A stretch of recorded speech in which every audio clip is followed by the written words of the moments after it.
14 € par tonne de CO2, c'est le montant retenu par le gouvernement pour la fameuse taxe carbone, un montant bien en deçà des 32 € suggérés par le comité d'experts chapeauté par l'ex-premier ministre Michel Rocard.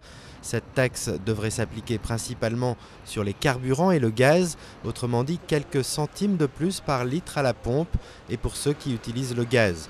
En revanche, l'électricité, principalement issue du nucléaire et donc moins productive de carbone, ne serait pas concernée. Toujours selon le gouvernement, la taxe carbone entrerait en vigueur en 2010. Reste encore à la faire voter par le Parlement et là la partie n'est pas gagnée tant les réserves sont fortes à droite comme à gauche. Depuis quelques jours, Ségolène Royal multiplie les déclarations pour s'opposer à ce qu'elle qualifie de nouvel impôt qui prend du pouvoir d'achat aux Français. C'est un prétexte pour faire des impôts nouveaux à un moment où l'État est en recherche de ressources et ce qui lui permet en plus de ne pas remettre en cause le bouclier fiscal.